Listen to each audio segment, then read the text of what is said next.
4, 3, 2, 1, and we are back for our final response video to the BBC's The Reckoning about Jimmy Savile, the dramatisation.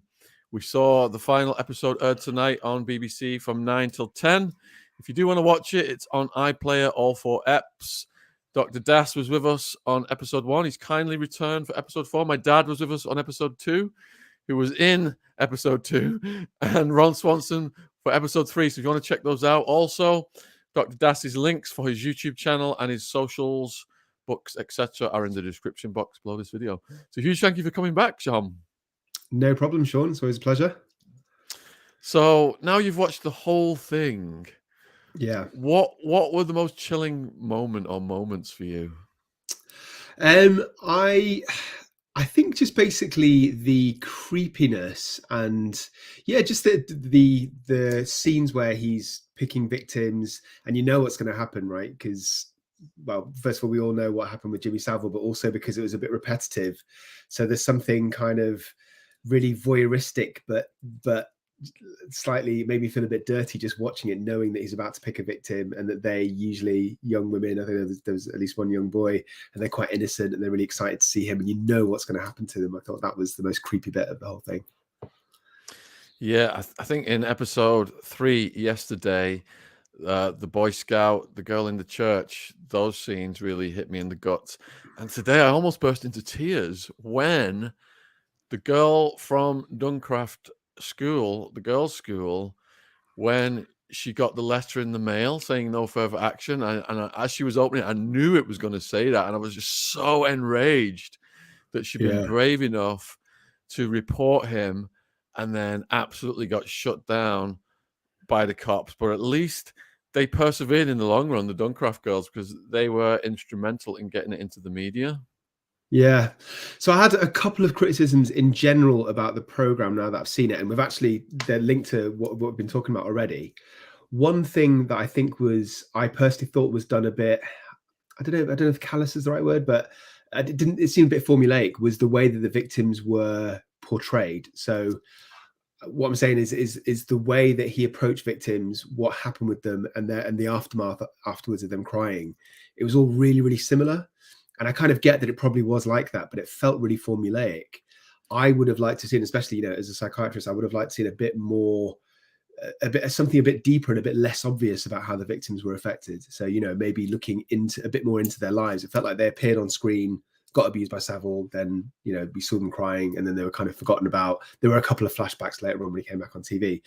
But I think it would have been more interesting to learn about the wider impact of their lives, especially that young girl who took her own life. Like, there's a scene of her mother crying, but, that's obvious. That's not clever or particularly deep writing, because we all know what Jimmy Savile did. It's not new to us. But I think this program could have spent more time reflecting on the deeper consequences, like long-term alcohol and depression, post-traumatic stress disorder, alcohol abuse, problems with sexual boundaries, problems with relationships. Those, to me, would have been a bit more interesting. Well, supposedly the program was delayed because they were putting more emphasis on the survivors, but like you said, there wasn't enough emphasis.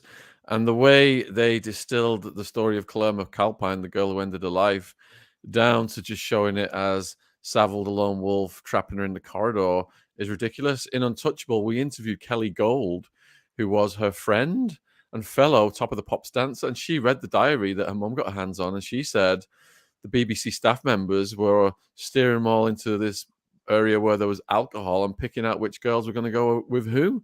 So there was a lot more complicity and co-conspiratorial behavior by the BBC than the show presented. Yeah, absolutely. So that's another big one of my criticisms. So if you remember when I was on here last Monday, one of your guests, one of your viewers asked specifically, do you think the BBC will take culpability? And my answer back then was, I really don't know. We've only just scratched the surface, because he'd only just started getting on TV, Savile, at the end of the first episode. And I have to say, I'm a bit disappointed, really. I think they took a bit of an easy route. So to be specific, there were a couple of sort of awkward conversations between BBC staff, but they basically went along the lines of, oh, it's all rumours, there's no evidence. And I think one of the BBC commissioners said something along the lines of, oh, these rumours were followed up or investigated by our lawyers, they didn't find anything, so we can only trust the evidence we've got. I think they really sort of sidestepped the opportunity to show exactly what you said. So as well as you saying that, I've heard from other sources that some people within the TV world were directly involved. So they literally not only turned a blind eye, but they helped him procure vulnerable victims. Whereas the way they did it in The Reckoning, it just felt like, the easiest way to say, all right, we're a bit responsible, but let's just not focus on that. Let's quickly move on to something else. Yeah.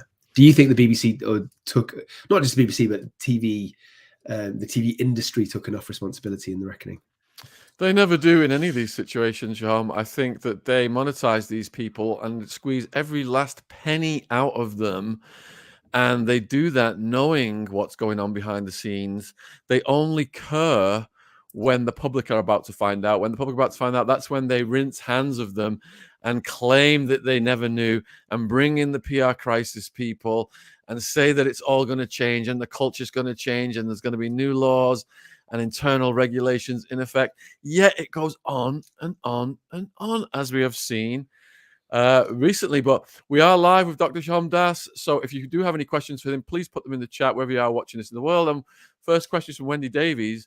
Why does he look to us so creepy and vile when we look at his images now, but he didn't back then? I mean, that's true, isn't it? Because we were raised on him and this Benny Hill kind of humor.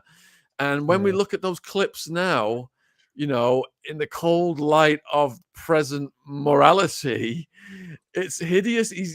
You could see clearly what he's about, but back then we couldn't. Why is that, Shaun? I think there's a couple of reasons. First of all, because I think that he almost seemed so ridiculous and silly in the way that he presented himself and his haircut in the tracksuits that he kind of seemed asexual, I think. So he didn't seem like an obvious kind of flirtatious predator, like, for example, a Russell Brand character who's hypersexualized. He seemed the opposite of that, I think. He's kind of, asexual. So I think that's one thing. Another thing that we can't ignore is the misogyny of the times. So in some interviews, he would say, I can't remember the exact quote, but something along the lines of, I never want to settle down with a woman. I'll find a different woman every night. Or, he sort of hinted towards his sexual life, but because of the times, I think the other presenters,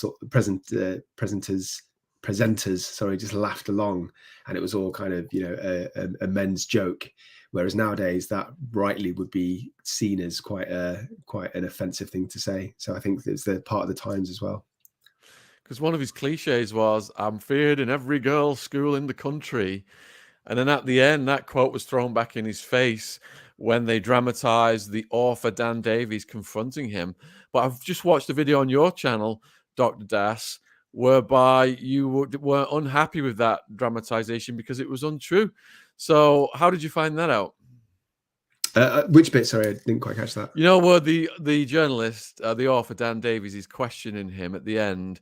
And he's like threatening him. He's saying, "I know." Right. Yeah. But in your video, you said that was complete dramatization and it was untrue. Yeah. So I've got like several criticisms of the Reckoning, a few of which I've already talked about. One of them, I think, is that it appeared to me that they were trying to ramp up the drama towards the end.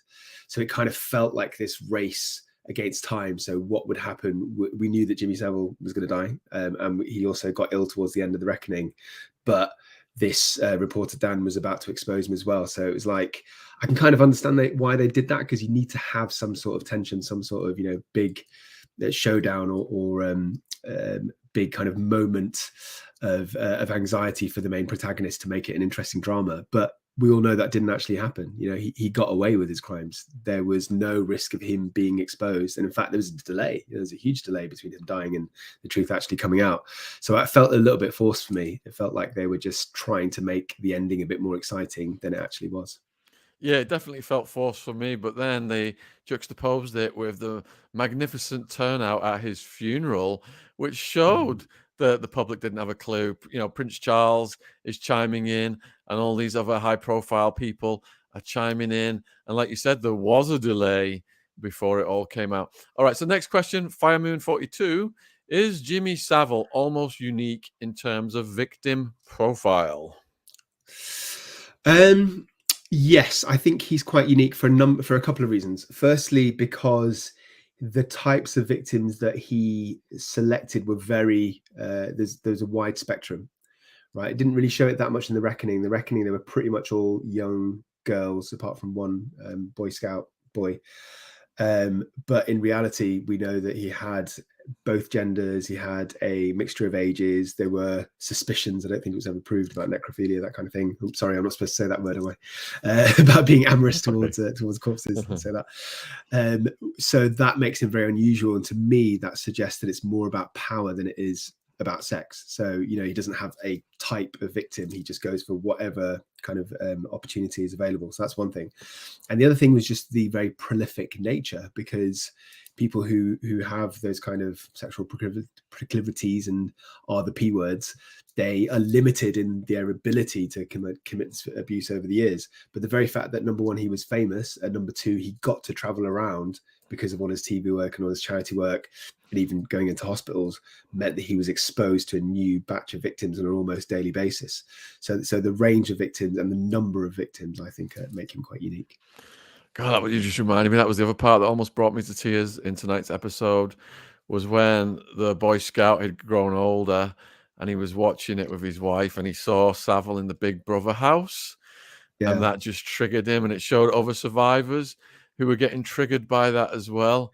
I wonder if that conversation were with Dan, where he said he'd made a mistake, but he'd managed to shut everybody up. I wonder if that was manufactured as well. A bit disappointed that they did that, to be honest. I think that's a good observation by you. Claudia is asking, Dr. Das, do you think Steve Coogan captured Savile's personality? Yeah, absolutely. So I said this in when we had our chat last week. I think one of the strengths for this program was Steve Coogan's acting. So you've got to make the central character, believable, right? So if he's just completely creepy and disgusting and vile, and that's all he is, then that's not really Jimmy Savile, because part of the reason he was so good at doing what he did was because he was able to switch on the charm when he wanted to. He would charm some of his victims, he'd charm people around him, like nurses, as we saw in The Reckoning, but he'd also charm like the top brass in the BBC. That's why he became so successful. So that's one of the reasons I think Steve Coogan did an excellent job, because he was both creepy and vile and kind of charming and confident and flirtatious at the same time. Next question is from Amy. Why would any parent let their child go off with a complete stranger, famous or otherwise? So in episode 2, that was the one that my dad played a bit part in. And my dad told me this before it was published. He said the most disgusting thing that affected him the most when he was on the set was watching the mayor of Scarborough, the ice cream parlor guy, and Savile and the parents and the kid, and then, asking the parents' permission and the parents just letting him walk off. Seeing the arm around it, walking off with the kid really affected my dad. And so tying into this question, why would parents let their kids do that with complete strangers, even if they are famous? Well, I think the fact that he's famous is a big factor. I think most parents, even back in that time period, wouldn't have let their kid go off with a complete stranger. But the very fact that he's kind of touted as this family friendly guy that everybody knows, that does all this work for charity, I think has a big part of it. So it's not just him being famous, but what he's famous for being this charitable kind of altruistic individual. But I do also think it was partly to do with the times. Like I grew up in the 80s and the early 90s, and I think it's fair to say that parents in general were a lot more relaxed and a lot less anxious. I'm sure it was similar for you, Shaun. We'd just go out in the mornings on our bikes, and our parents didn't know where we were until we got back for dinner from like 6-7 p.m. Nowadays, well, obviously you've got mobile phones, but separate to that, I think there's a lot more concern about these kind of offenders and about the potential of kids getting beaten up or abducted or whatever. I'm not saying it didn't happen back then. I think it did, but it just wasn't part of the zeitgeist back then. I think parents just assumed that kids would be safe and would be able to look after themselves. What do you think? Because when Savile attended some events that he'd been invited to by certain councils, he would tell them that he would only attend if he had a tent up for him, and in the tent next door were teenage girls, and the parents were going along with this, and he was getting it. And there was descriptions, I think it's in plain sight, the book, of Savile entering these tents in the middle of the night and trying it on with these kids. Jesus, that's insane. That really is insane. Yeah. Yeah, All right. I can see why. So I can see why, like, if a parent didn't know that Jimmy Savile did what he was doing, and they had a teenage kid, boy or girl, who was excited to meet him, especially remember that he did this show where he was seemingly helping kids achieve their dreams with Jim Will Fix It. I can understand in that set of circumstances why a parent might want their kid to meet Jimmy Savile, but what you're saying is different. I mean, it seems like some parents are openly allowing their children to be around that kind of behavior, and I don't have an explanation for that, to be honest. Wendy Davies is asking, how is it that the BBC is able to continue to exist when it has allowed and actually assisted these various people to prey on innocent people?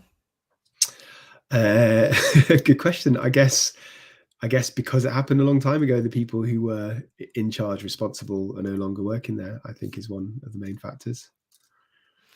Question from Angela. I've heard his relationship with his mother was close. How close was it? Because he stayed with the dead body, didn't he, for quite a while? Yeah. One of the things that was definitely at the forefront of the reckoning was the relationship with her. I'm not sure if it was a bit forced or not. So, again, I think we talked about this last week, but there was a scene in the first episode where she's confessing to a priest that she basically doesn't love him, and that any kind of love she does has is conditional. That may have happened, but I think it's a bit kind of on the nose for her to have said that in the reckoning, because in reality we don't know whether she ever directly said or thought that. But regardless, there's definitely something about that relationship, wasn't there? The fact that he was a single man throughout all of his life, that he lived with her when he didn't need to. In the reckoning, she was quite horrible to him mostly, but he was really sort of loving towards her. It was all very sort of twisted and convoluted, wasn't it? So I know you've done more research on his earlier childhood than I have. How realistic do you think the betrayal was of their relationship from the reckoning? Well, he was the youngest of 7 kids, and he was considered a miracle child because he survived this mysterious illness whereby his eyes wouldn't close. His eyes were open day and night, and they thought he was going to die, and they prayed. So, it seems that he was esteemed as a very young child. Whether that changed over the years, I don't know, because it's hard to find any documentation of it because he was so secretive. But like you, I'm skeptical of these narratives, especially the confessional scenes, because even though in the confessional scene where he goes in himself and he says he's asking for a friend, I don't think he's the type of person that would have done that.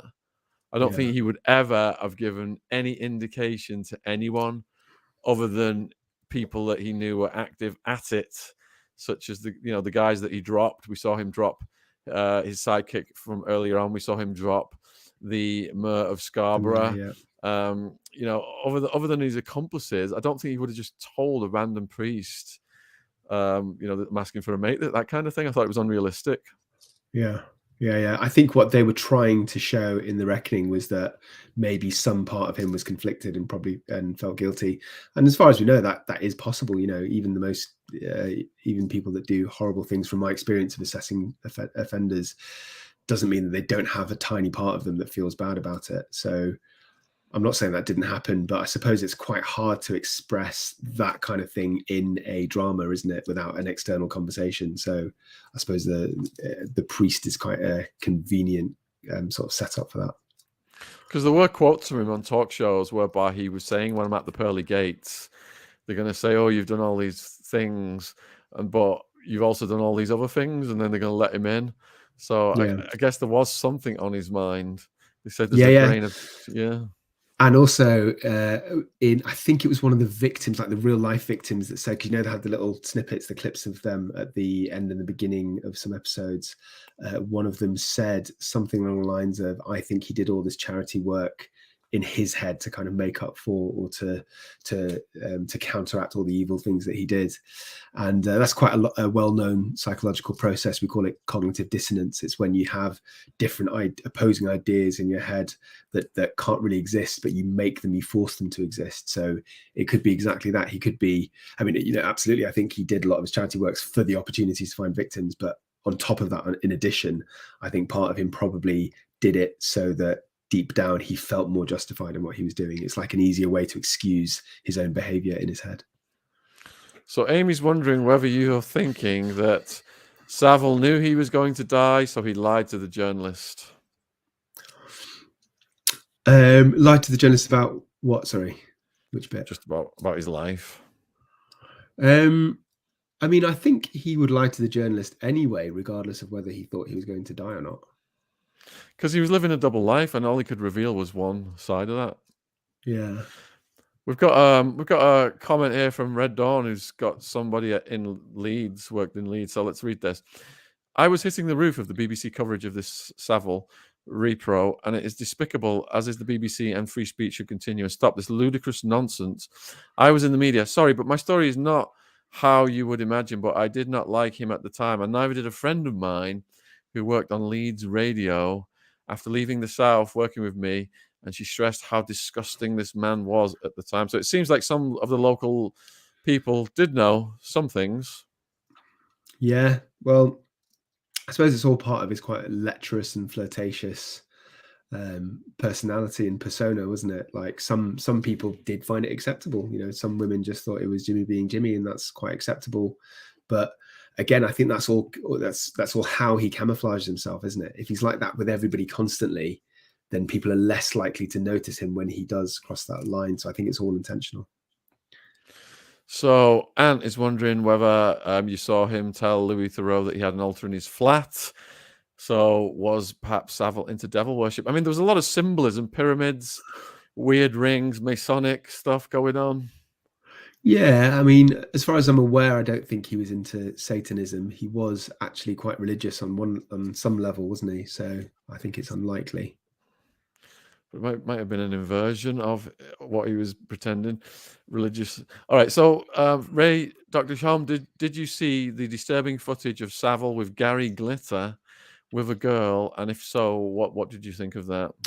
I think I've seen some still shots of it, but I don't think I've seen the actual footage. Have you?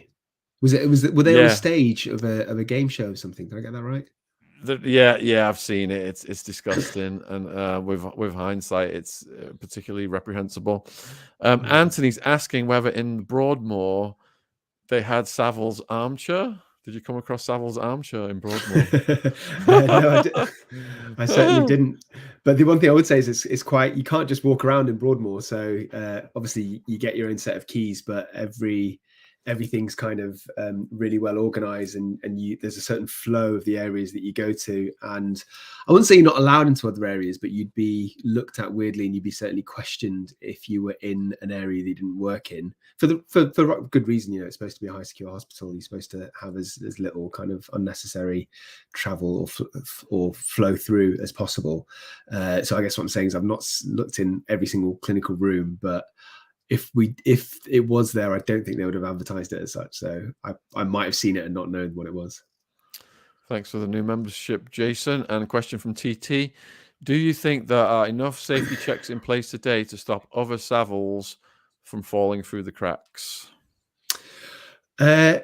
Safety checks, yes, but any system, regardless of if it's this particular area, topic, or anything else, is only as good as the people working in it, isn't it? So, you know, you can have DBD checks, and you can have HR departments, and you can have like a complaint system for whistleblowing. These things exist, but if people don't use them, or if managers are put pressure on people, on their staff, not to complain or not to raise any issues, or if there's a culture of misogyny, then it doesn't matter if they exist or not.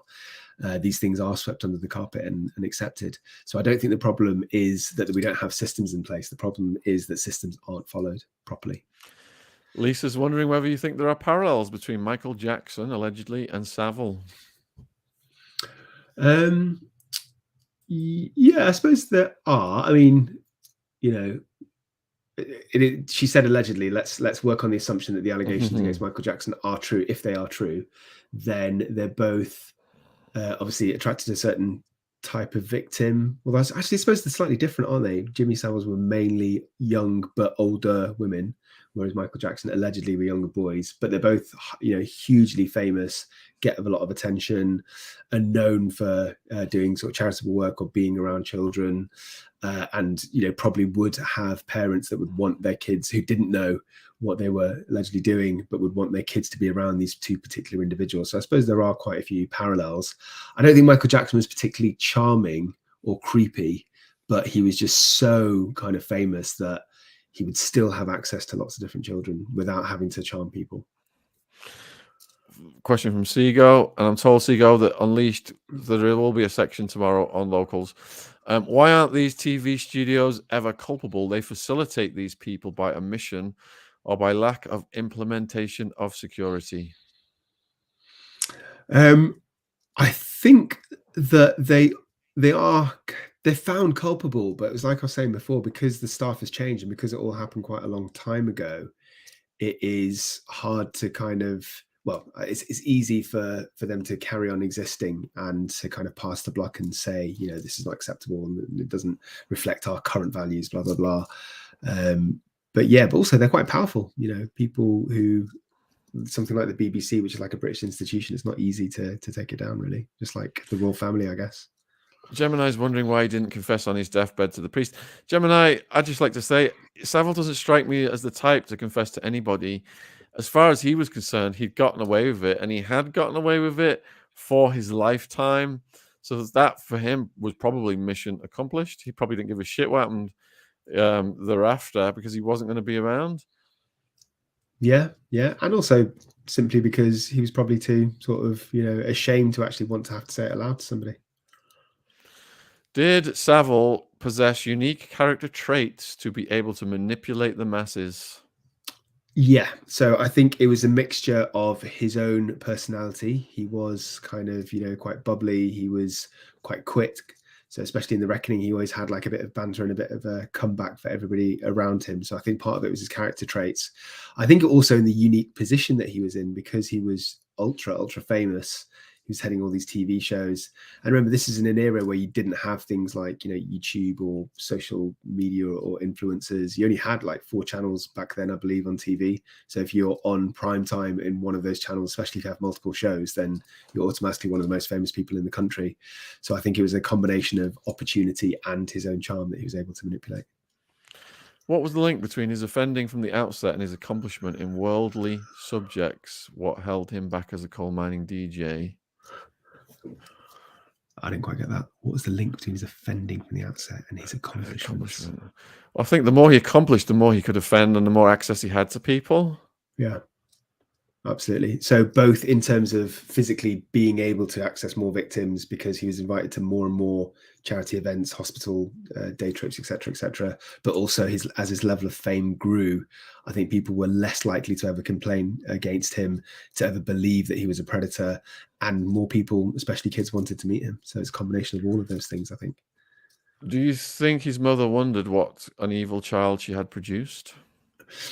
So in The Reckoning, it was hinted at, wasn't it? I don't think she ever said it outright, but she kind of hinted that she thought that there was a lot of darkness going on.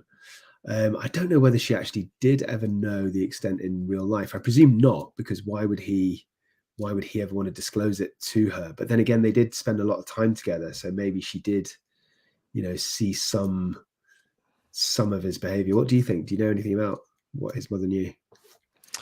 Again, they were going on cruises together and they were spending all this time together. And it seems to me that he was a proper mummy's boy. So I think this tension they've created in the dramatization, I don't know what it's based on, because I have read Dan Davies' book and he doesn't mention any of this either. Yeah. And I suppose Jimmy Savile is savvy enough to know to tone down his behavior when his mother's around. Yeah, like we saw, 1 minute he's out jogging, accosting someone. Next minute he's back, you know, mummy's boy time. All right, so Kim J. Dr. Das, did you ever feel frightened or creeped out by anyone in Broadmoor? Actually, the answer is no, surprisingly. So I've worked in medium secure units for far more of my career, Broadmoor being a high secure hospital. And I have to say that Broadmoor felt a lot more contained and calmer and safer than medium secure units, because the patients in there are so potentially risky that there's a lot more resources around them. So in the ward that I worked in, most of them were in long-term seclusion, so they're mostly kept in their rooms, and they were released in short periods with lots of nursing staff around them. And there was a really thorough kind of assessment of their mental state before they were allowed out. Whereas in medium secure units, it's a much more kind of free-for-all. Patients are always outside of their room, they're coming in and out, they're moving around a lot more. And also because of the nature of the patients in Broadmoor, every member of staff, myself included, is encouraged to thoroughly read the background of any patient before you interact with them. So I knew a lot more about the individuals. So it felt really quite secure and safe. I'm not saying there weren't incidents, there were, but they were less often, and the proportion of staff members, nurses, for example, to patients was much higher than other psychiatric units. So it's kind of dealt with really quickly. So we're at 30 minutes, Dr. Das. I'm going to keep going, but I believe you've got to step down at this point. I do. Got a couple of questions for you. Go for it. In terms of one of the things we talked about in last time was I was a bit unsure about the representation of the actual victims. It felt back then, it felt to me that it just felt a bit added on, kind of tacked on onto the end of episodes. I feel a bit different about it now because the episodes since then have had more of them actually speaking. So what's your kind of view on the way that the victims were involved? Do you think it worked or not? I think there should have been more emphasis and more detail as to the consequences of what he'd done to their lives. You know, the majority of it was on his life. Yeah. They should have increased that, like you said earlier, about, you know, however it manifested, alcoholism, drug addiction, harming themselves, etc. I think that would have made it more hard hitting. The fact that it didn't show what actually happened with them, it left it to imagination, was quite strong, because I was like closing my eyes almost, just thinking, you know, the Boy Scout, the girl in the church, this is so disgusting right now, what's happening. So that was punchy. And then it did, over time, as we heard from more and more of the survivors, especially the one with the coloured hair, I can't remember what her name was. Sam, was it? Was it? She was one of the Duncroft so. schoolgirls. Yeah, and you know, as you realise which character they were in the dramatization, so over time it did build emotion, I thought, but perhaps they could have done more. Yeah. Cool. All right. Cheers for having me on, Shaun. It's always a pleasure. All right, and viewers, check out Dr. Sohom Das's YouTube channel. Link is in the description box, as are the links to his socials and books, etc. And hope to see you again soon, my friend. So you take care. You too. Bye, everybody. See ya. Cheers. Bye. Right, so I'm going to keep going. And what I've tried to do in previous episodes is flesh out what we've heard on that evening's episode. You know, we fleshed out the story of the girl who ended her life.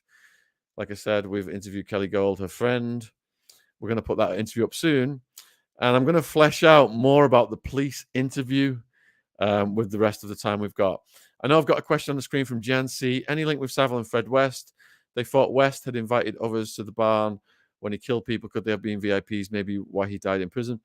Well, we did link and get a lot more detail about the relationship of Savile with Peter Sutcliffe, the Yorkshire Ripper. We got that detail from John Wedger, ex-Scotland Yard detective, London Met cop. If you haven't seen that podcast, it went out about 3 days ago. I think it's almost got 50k views on it right now. It's doing really well.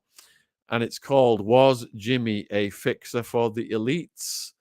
So if you want more details about that side of it and about the devil worshipping side of it, Wedger really gets into it. He also speculates as well that Savile's mum might have been a witch. Yep. So the interview ended up being done by Surrey Police.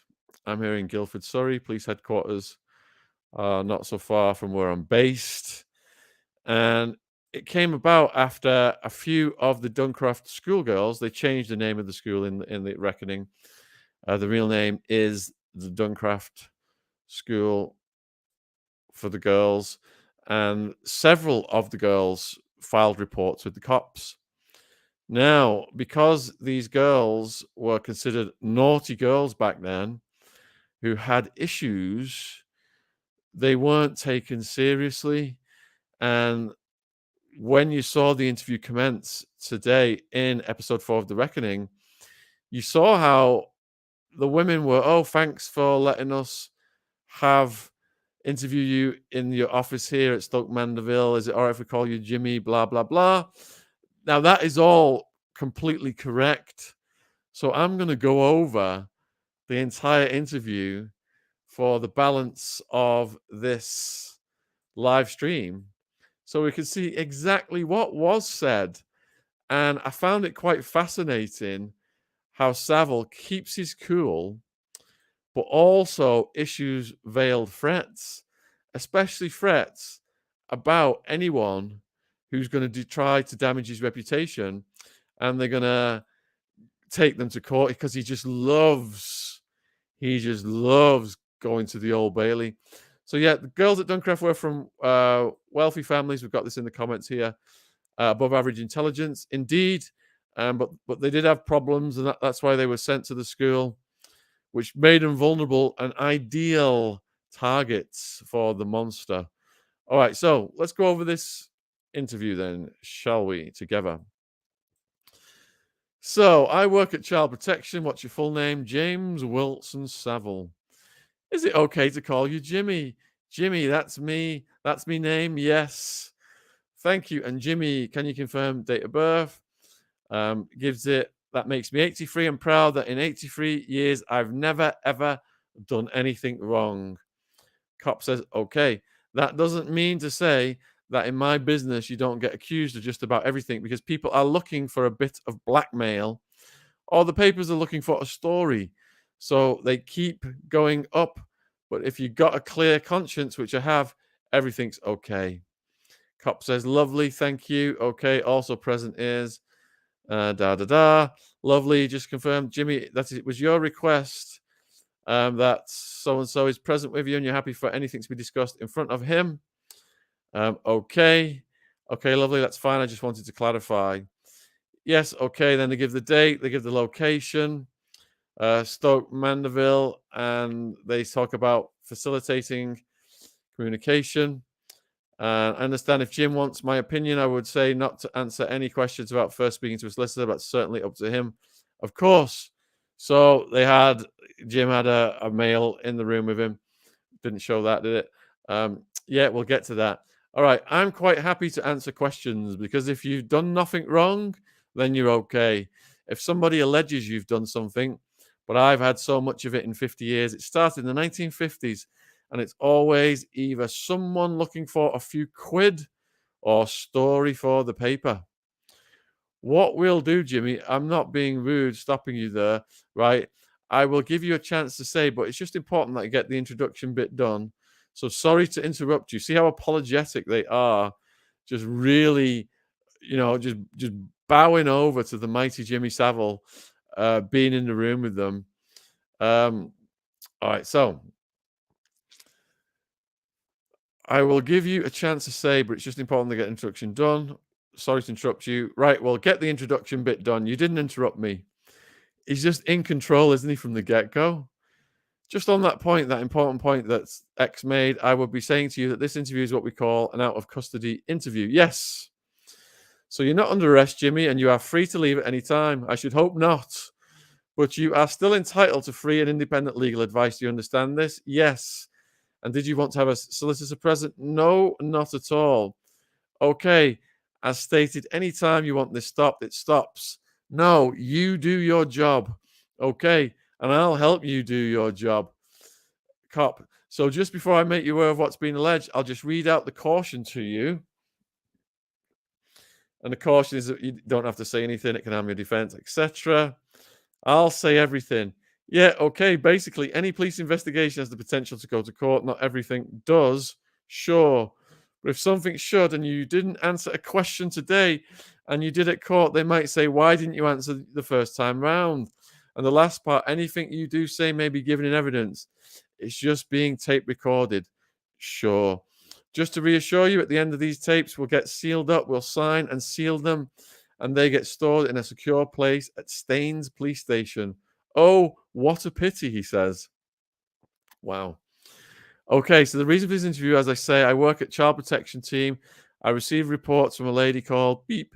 She reported to me that when she was a resident of Duncroft Children's Home in Staines, which was a Barnardo's home in the late 1970s, she was told by another girl that when Jimmy Savile visited, he touched her over her clothes and then beep. Oh, out of the question. And he would tell her he would buy her chocolates when she got to the age of 16. Out of the question. Both girls were under 16 when seen Jimmy behave inappropriately. He said he put her hand on his groin over his clothes, moved it around, making him aroused. So, making further inquiries, I became aware of 2 further incidents that were reported. Another unknown person was also at Duncroft. She stated she was asked to show the visitor Jimmy Savile around, and he asked her to comb his hair, then massage him. Not true, none of it. Then massage his groin area and give him oral. Oh, out of the question. And she refused. And finally, the last one stated when she aged, she was in the girls' choir. They attended a concert at Stoke Mandeville Hospital. Jimmy was present. As she left the area, he kissed her on the lips and put his tongue in her mouth. Out of the question.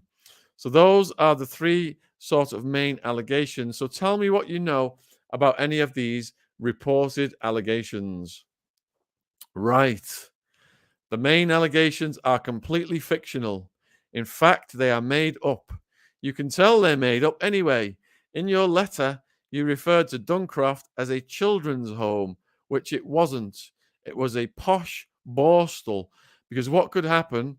All the girls who were there through the courts and under the circumstances, if a parent could afford, instead of a girl being sent to a borstal, normal borstal, they could actually pay for them to go to this place. And it was an experiment run by Dr. Barnardo's. And of course, this was a godsend for the parents because when questioned where their daughter is, she's at school in Staines, they say, cause there, although it says, this is inaudible, right, I went there. Now, that was a great day. We all had the first time I ever went there. And then, of course, me being everything I do everywhere that I go turns into an animal, right? So would then ring me up because I live just around the corner, Grosvenor, and 4 miles away. And she said, we got a party or a beep or something, an excuse. Can you call in? And there's no chance for anything that you described to happen, say, because there's never less than 30, 40 people all milling around. And so you can't do things like you've just suggested. So that's why I know, A, I wouldn't do anything like that anyway. And B, it's a made-up story. And what can you do with a made-up story? Cop. Okay, thank you. What I've done is sort of prepared topic areas. So you've covered some of those already. So if I just work through them, and then we can just, as much as you want to say down, what I was going to start with was if you could think back to the 1970s, late 1970s, and concentrate on your charity work and general work, which you were doing around that time. What do you remember doing? I've been doing it for 70 years, and this is part of it. But do you remember specifically what you were doing at that time? Appreciate it's a bit of a time ago. In the 1970s, I was living then life like I live today. Yep. Were there any specific, because you've obviously quite heavily involved in this hospital now and have been for a number of years? Leeds Infirmary and Broadmoor. But was there a specific charity or thing you were involved with at the time? No. Complete. Well, I've done. Since I started, I grew up in a charity type family. But my parents, bless them, didn't have any money. So they would do whist drives and stuff like that. And anything, £1 for a charity, that was the lot. When I got to be well known, it was obvious that it was easier for me to make money, but I quite enjoyed helping people. The reward for helping people is sometimes you get like a situation like this, for instance, when helping people. I go to Duncraft, you are very nice because you can see the friendly way that I am, and all of a sudden somebody turns around and bites your leg. And it's the same at Leeds Infirmary, it's the same here. So I would be engaged in the day-to-day workings of a lifestyle because I don't reckon up how much I have raised, but the newspapers do. And about 3 or 4 years ago, they worked out they'd raised just over £40 million. Ain't no big deal. It's just a way of life. And the wages for raising £40 million, it's just something just going to knock you on the head. So in the late 1970s, were you, as you say, as you got more well known, that you were able to raise more money? Were you on television at that point? Yeah. I did 42 years on Top of the Pops. Did the very first one and the very last one. I did 36 years on Radio 1. And when you're doing Top of the Pops and Radio 1, what you don't do is assault women. They assault you. That's for sure. And you don't have to because you've got plenty of girls about and all that. So dealing with something like this is out of the question and totally wrong. Full stop. So at that time, when these women have alleged it's happened, you would have been a well-known celebrity. Oh, crumbs. Yes, I was on television when it was black and white. So I've been 50 years on TV this year, and a lot better when you have to work down the pit. I started off like working down the pit, so being on TV is a lot better. Don't know about the linking it to the pit there. Were you linked in any way to Dr. Bernardo's as a charity? No, never. But I will have done things for them because I don't have any specific charity as such. I support on a yearly basis according to the Charity Commission. I will give money to at least 50 separate charities. I specialize in smaller ones. I don't specialize in what I call the glossies because the glossies there, the big ones with multi-millions of pounds and things like that, they have enough. I don't bother with them. What I do, for instance, is support local cricket clubs. And I've just brought the lady the bottle of champagne that somebody gave me with my name on it as memorabilia. So I'm forever bringing this. And if anybody wants anything, we've got this. Jim, can you do this? Yes, certainly. So I do at least 50 charities a year, but nothing specific. Okay. And you've answered the next question for me already about whether you attended the Bernardo's home in Staines, because you sort of said that. I'll cover that in a second. First of all, is there anything that you want to cover on the charity work and general work topics?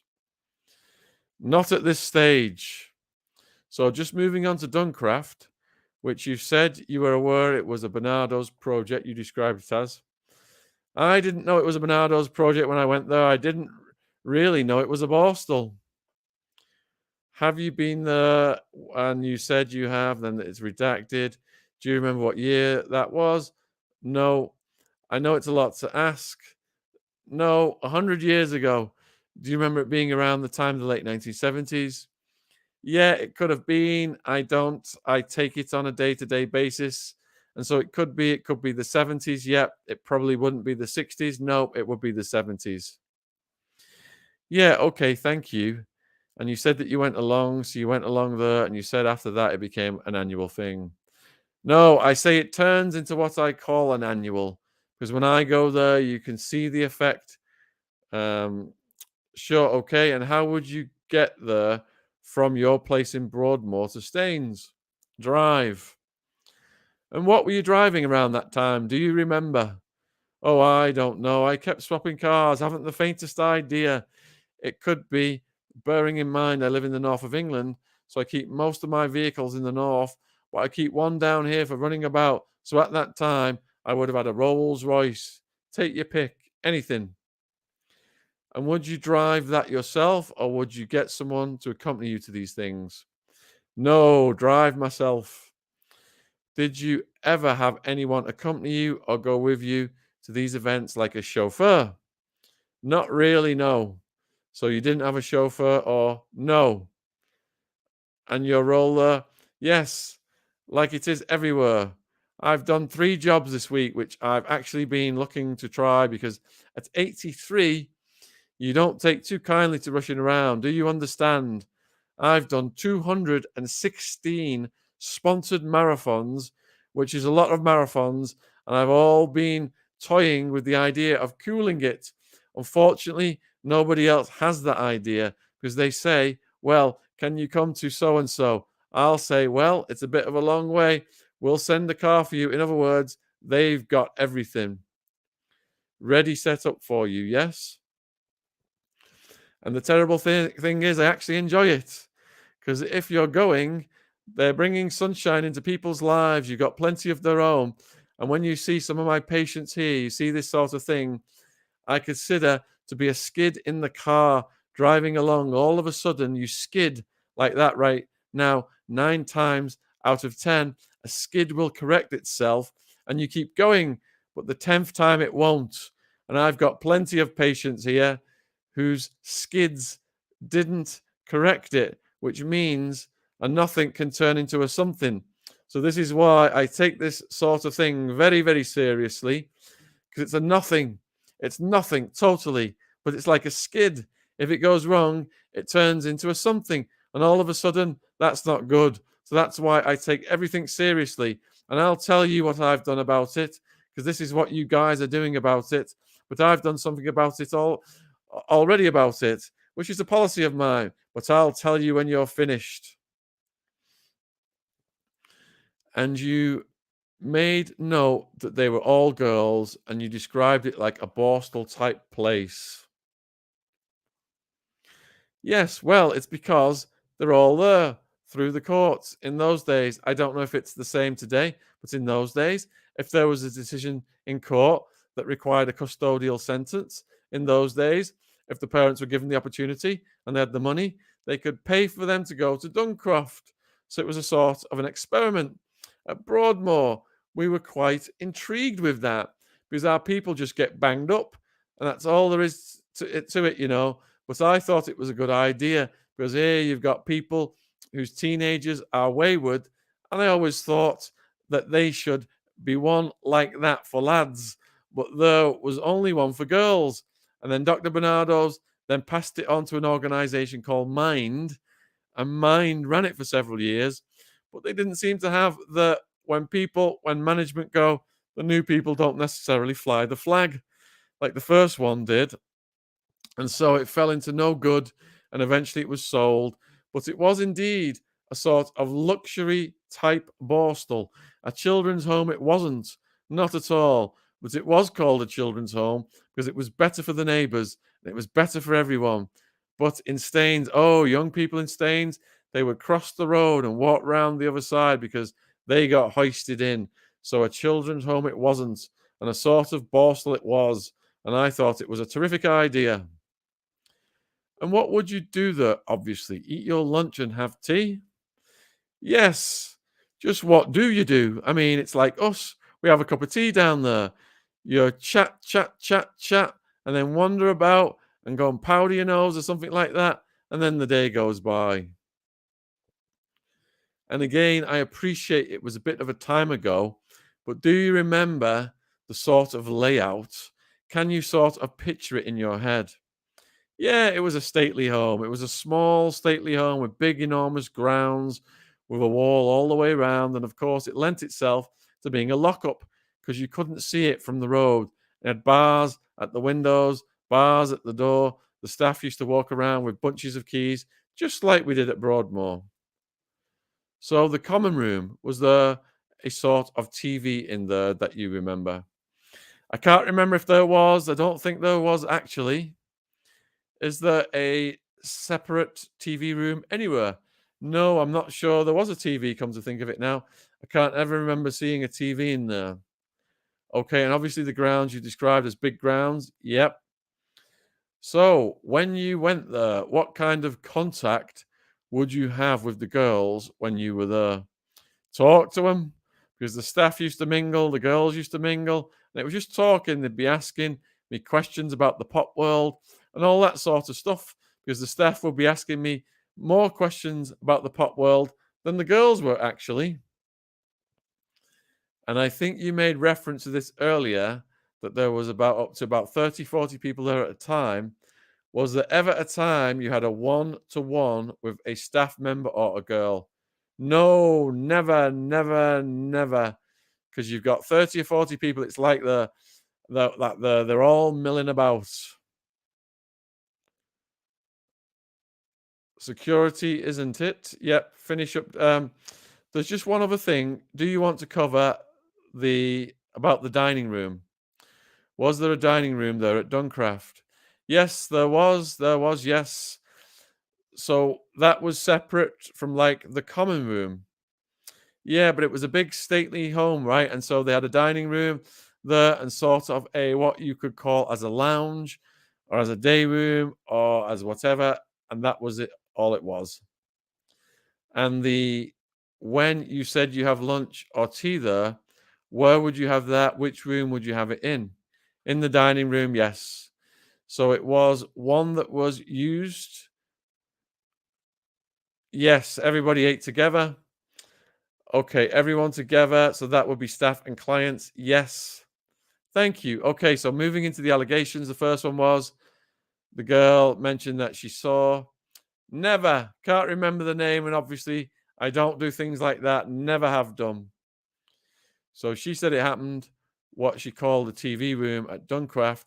Did you go into the TV room, I guess, or common room on any occasion? Not on a one-to-one basis, no. And I can specifically say that that's not my nature. And it never happened. And it is a fabrication. Why on earth anybody would want a fabrication, I don't know. Probably because it's coming up for Christmas and they're looking for a few quid off a newspaper. If you're tuning in, we're going over the police interview of Sorry Police and Jimmy Savile. So the cop said, so did you sit next to a girl called X, who she saw at the time? Do you remember sitting next to her? No, not at all. I don't even remember the name and I can't remember any of the girls. And then there's something redacted. Does that jog your memory? No, not at all. No, I'd be the last person they would tell anyway.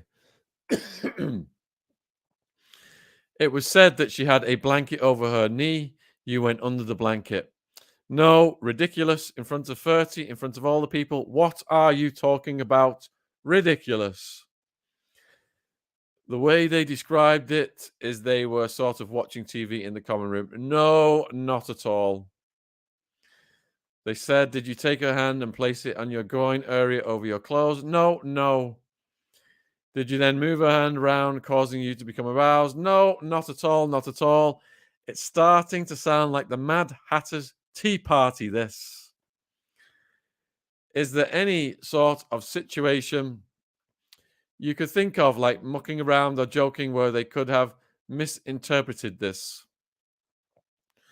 No, you don't do that in the lockup, and you don't do that with girls like that. Have to ask you as if it had happened.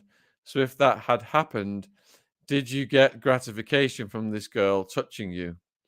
Out of the question, never happened. That was a non-question. And then the police moves on to the second allegation. This is the one that X said. She said when you visited Duncraft, she showed you across to a place called Norman Lodge, which I think was a little side bit of it. This is what she said. Nod as you took her over there. I can't even remember that. As far as I was concerned, there was just one building and that's all there was to it. Nobody would take you anywhere. I mean, I'm just saying what she said. So she said, as she took you over there, that you asked for massages from the girls. Oh, out of the question. So did you ask for a massage from the girls when you visited Duncraft? Not at all, never. So whether it was sort of head and shoulders. No, never, never, never, never, never. Did you ask them to comb your hair at all? No, not at all. Bearing in mind I was in the business where there was a million girls, which was the pop business. You didn't have to go to these people for that sort of thing. It was out of the question. I think you've already answered this by saying you didn't know that there was only one building. Did you go to a separate part of the home at Duncraft called Norman Lodge? No, I've never heard of it before. Did you offer a girl a job at Stoke Mandeville Hospital as a nurse? Nope, not at all. Never. It wouldn't work that way. If a nurse comes here, she has to apply an extra thing like that. And it would never occur to me to say to a girl, well, I can get you a job. The NHS is not like that, but I've never heard of her anyway. Did you ask her to give you what she calls a oral, let's just say, by asking her to put your beep in her mouth so she could get this job? Out of the question. Obviously, if you can't remember, this next question may not be appropriate, but do you believe her to be older than 16? So the girls at the home, how old do you remember them being? I reckon that the girls there, they all came from court, right? How old is a girl when she gets nicked and finishes up in court and finishes up with a custodial sentence? It could be 16, 19. They all look, because they were unbelievable as a team and the accents were immaculate. They all came from wealthy parents. So you didn't really bother whether they were 16, what the hell they were, because they all seemed like adults and they all acted like adults.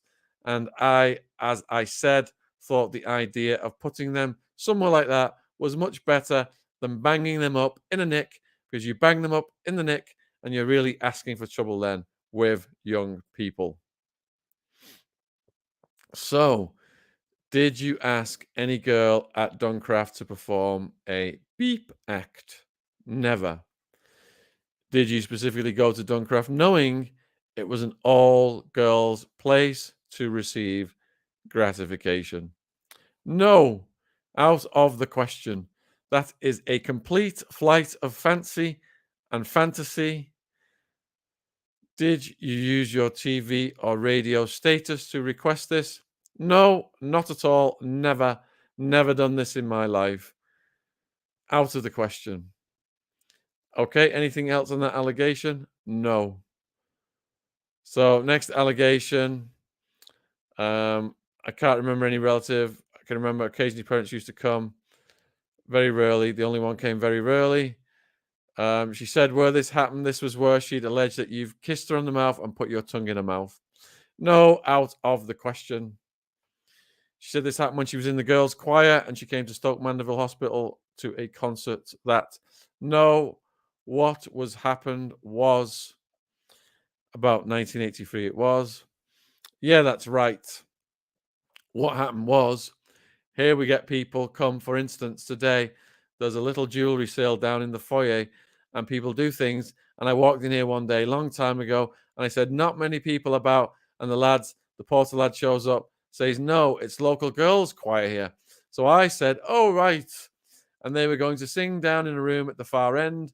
So I wandered down there, of course. There was much excitement. And I walked in because they knew I worked here as a porter. Right. Oh, it's Jimmy Savile. So I had pictures taken with them, but I mean, there was at least 40 of them in the choir. So how on earth anybody's going to kiss somebody on the lips and stick their tongue down their throat is ridiculous. So that's one occasion you met with the girls' choir. Did you meet them on another occasion? No, just the once. And they were singing here to the patients. Did you have dinner with the girls' choir here? No, never ever had a tea with them. Even had a tea with them. The girl, she's now a woman, said that after dinner that you messed around with the girls before they got on the coach to return. Not at all. How can you mess around with 40 girls? She said that during that sort of messing around, you grabbed hold of her, you kissed her on the mouth, and that's when you put your tongue in her mouth. Impossible. Untrue. Impossible. Okay, anything on that last one? No. So this is what I've classed as anything else. So there's certain questions because of the nature of the allegation I have to ask you. Are you attracted to girls under 16? No, Exactly the opposite. Were you attracted to girls under 16 in the late 70s, in the early 90s? No, they have nothing to offer insofar as they didn't even have much of a conversation. So I'm not socially attracted to them at all. And that's why I never got married anyway, because I wasn't particularly keen on accepting the responsibility of another person. And I enjoyed being on my own anyway. Have you ever SA'd any girl under 16? Never, never. And in relation to these girls, did you ever SA a girl at Duncraft? First of all, I don't know who you're talking about. Second of all, I've never SA'd anybody. So the answer to that would be no. Did you ask to perform oral on you at Duncraft? Oh, why would anybody do that? The answer to that is no, not at all. And the observation is, where on earth could you actually do that in front of 40 people?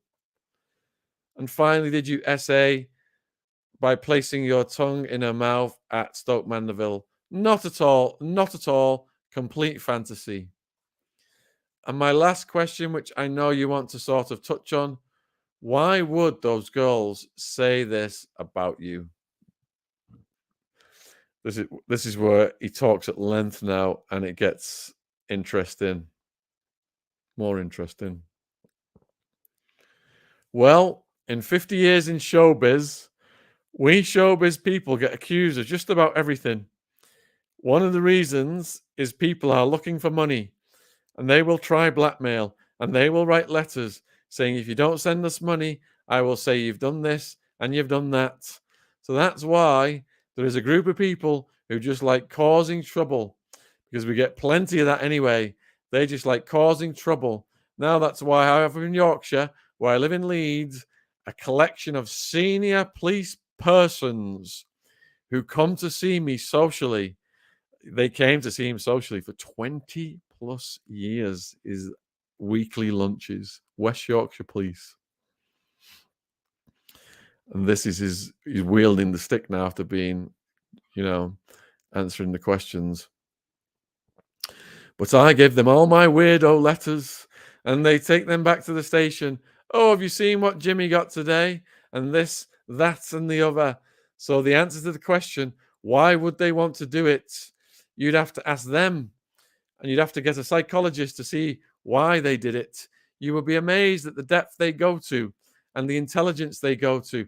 I got a letter here from a girl who lived in somewhere down in Devon Way, and she said, "Dear Jimmy, you were very naughty. You left the window open last night when you got up.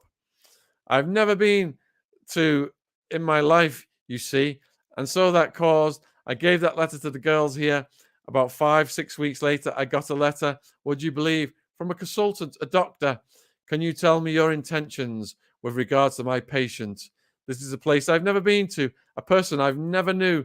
My girls here were furious. And they said, well, look, we don't, we'll let you answer this letter because the man's a doctor, is a lunatic. So I said yes. So the girls here answered, and I've never heard from him since.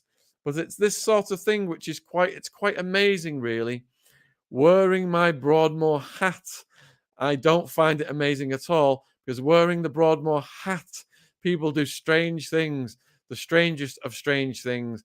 And if they do it. Why they do it is who the hell knows. Even doctors don't know why they do it. I don't know, but you've got to be prepared that they will do it. And ever since, like being on TV and radio, stuff like that, there's always been people who think that you're an easy touch for a few quid. You started at the very beginning of the interview mentioning your policy on this sort of thing. Is that what you're referring to? Policy? What policy? You said you had a policy on how to deal with certain things. Oh, yes, yes, yes. But I'll come to that in a minute. But you guys have got to do a job. You're doing the job. Let's see, next page. So, part 2 of recorded interviews. Normal introductions are carried out. Questions. Let's see. I think this is asking more of the same stuff. Doctor of Law. Okay. All right, here's another one of his big answers. Could you please explain your policy? They had to redo the formalities. That's why I'm just skipping over that. Could you please then explain your policy?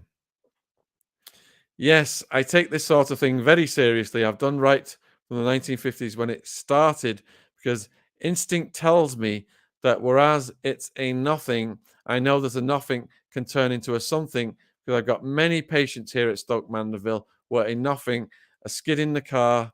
Oh, actually, we've already done that bit, haven't we? Let's see. Oh yeah, the Old Bailey. The Old Bailey. Get to the Old Bailey. He does this. He says the skid in the car answer again. But it's good where he threatens them with the Old Bailey.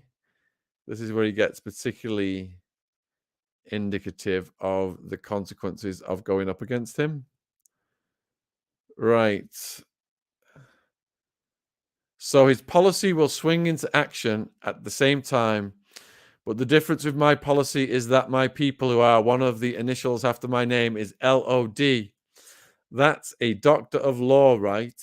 Not an honorary one, a real one. That gives me, how shall we say, friends.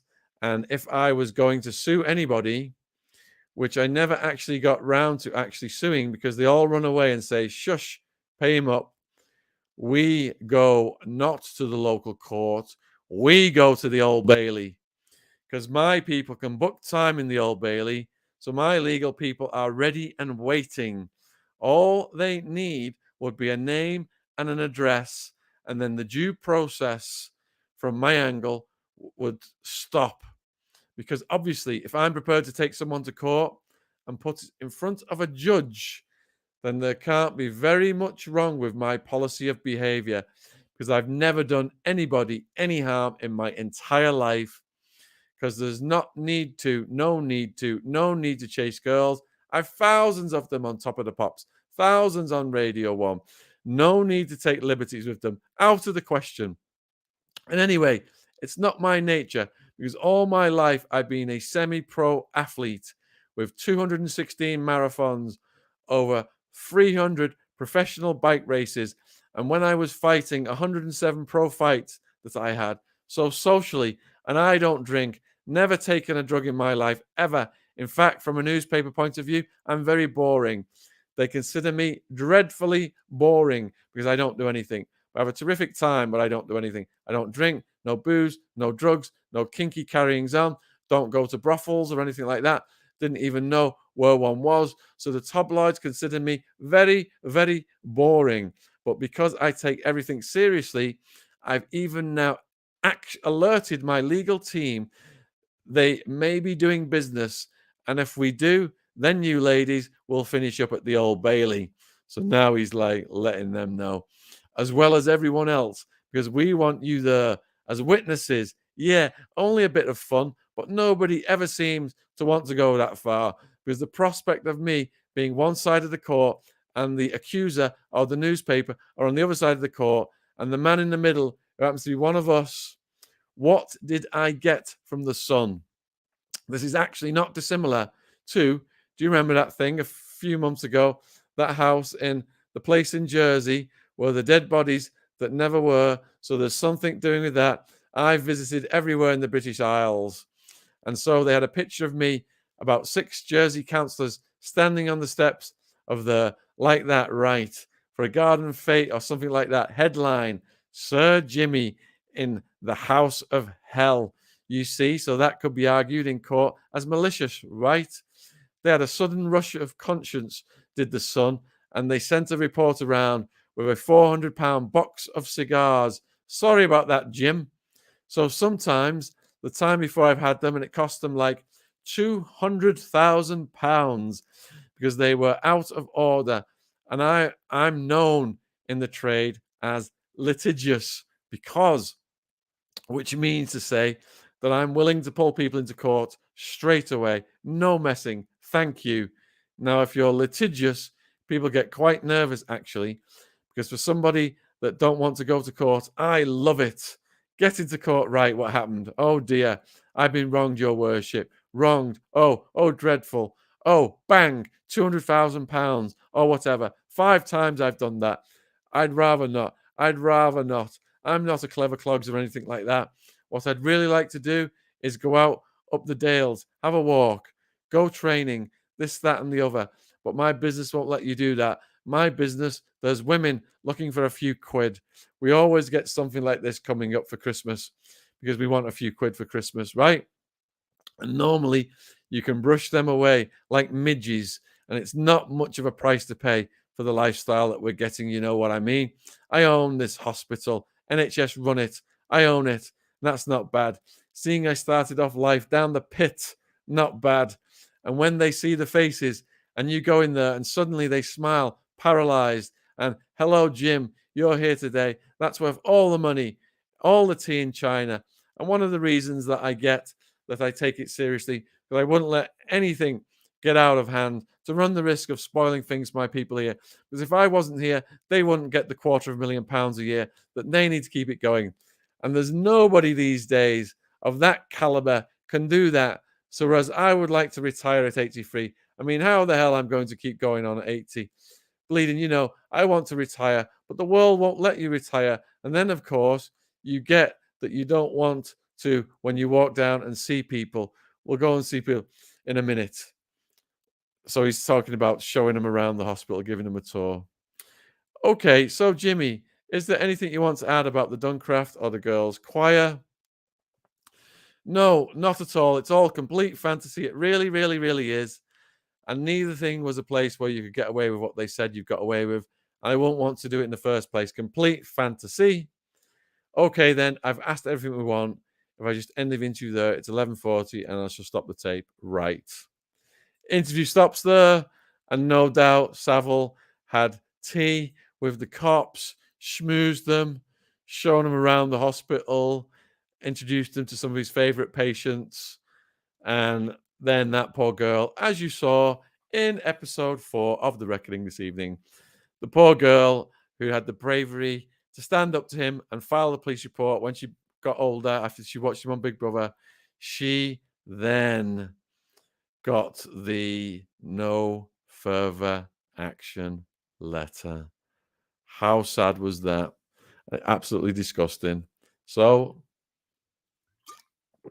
I just wanted to add in there a bit more meat to the bones of what you saw in today's episode. And we did have Christian Walmer podcast tonight, 2 hours, Savile and the Sohom kids. We've literally had about 10 hour plus Savile videos out in the last week. The Untouchable was relaunched, the almost 4-hour documentary. Wedger is riding high. Was Savile a fixer for the elites? We had Boris and Christopher Berry D talking about Broadmoor and the relations with the corpses. Wedger went into the satanic side of it as well. And we had Christian Walmer. He's written 20 books. He's written a book about the Sohoms. Tonight he did it about the Sohom kids. And we did an hour, just over an hour, with Matthew Steeples last night as well. So there's tons more Savile content if you want to get into different areas on the channel. And thank you for tuning in this evening. Attwood Unleashed is back tomorrow at 5:45. And I'm told by Ash that there's definitely going to be a locals section on the banned content from YouTube. All right. Take care, everyone. Good night. Much love and respect. Hope to see some of you in the chat tomorrow for Attwood Unleashed.